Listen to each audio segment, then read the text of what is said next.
Hello, Terrance for another tutorial in Adobe Lightroom.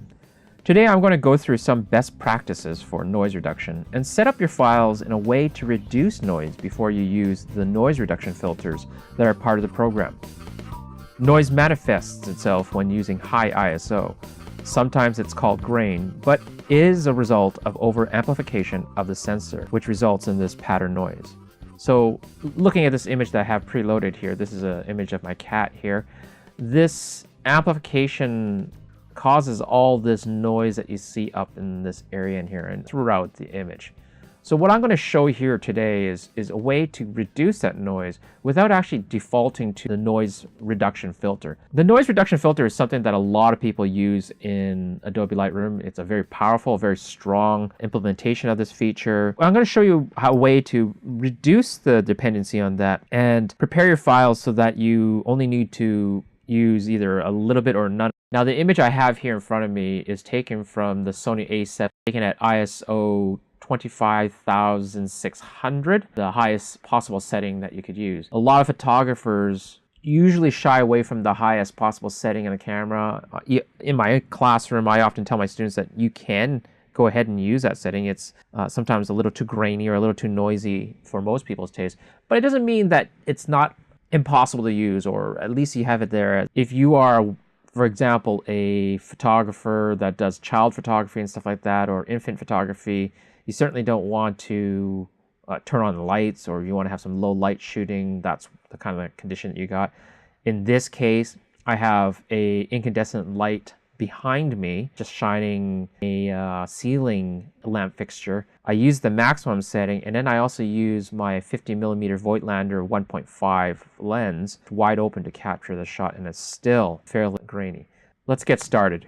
So often what a lot of people will do is they'll do their adjustments, and then they'll go into this detail slider over here on the far right hand side. You can see the detail slider down below, and make the adjustments for the noise in this window. You can see that there's a little preview window you can move around.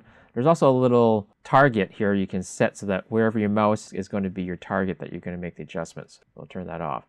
So I'm not going to make any adjustments just here. I'm just going to work with the default picture here. And what happens is a lot of people end up going down to this section here where it says noise reduction and just play around with some of those settings. What is really common is a lot of people just sort of crank that luminance until you can see up above there in the preview that it's pretty much disappearing as I move that slider up. So people will tend to just put it all the way up there. They might reduce some of the color, and what you end up, let's take a look here. It's a fairly smooth looking image.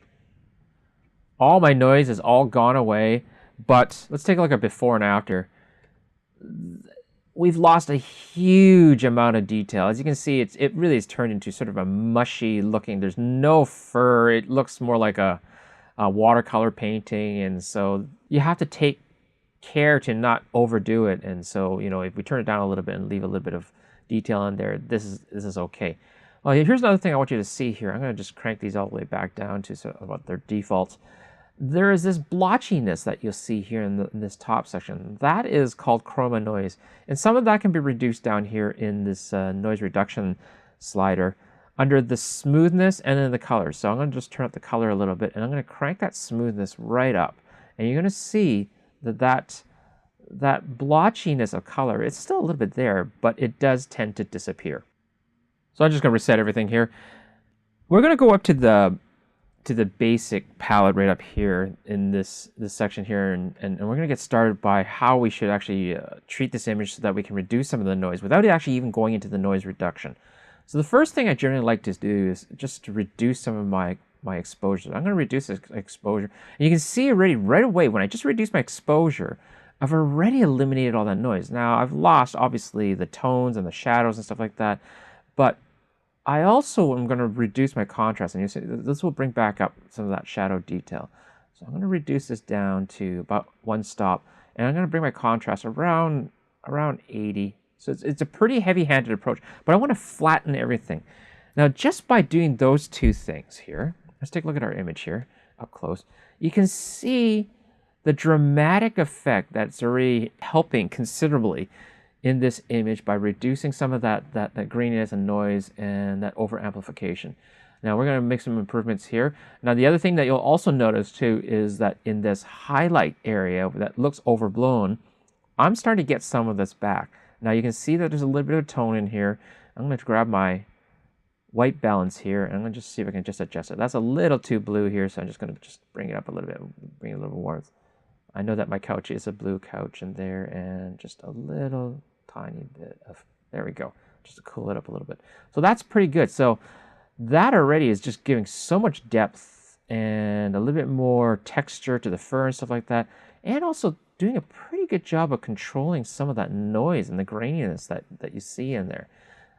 The next thing I do is I'm going to just bring down my highlight slider down there to also gain a little bit more. I'm getting quite a bit more here. It's flattened out considerably, my image here. I'm going to now make a slight adjustment. I'm not going to touch the shadow here, but I'm going to make a slight adjustment to the whites to just make it brighten up the image a little bit.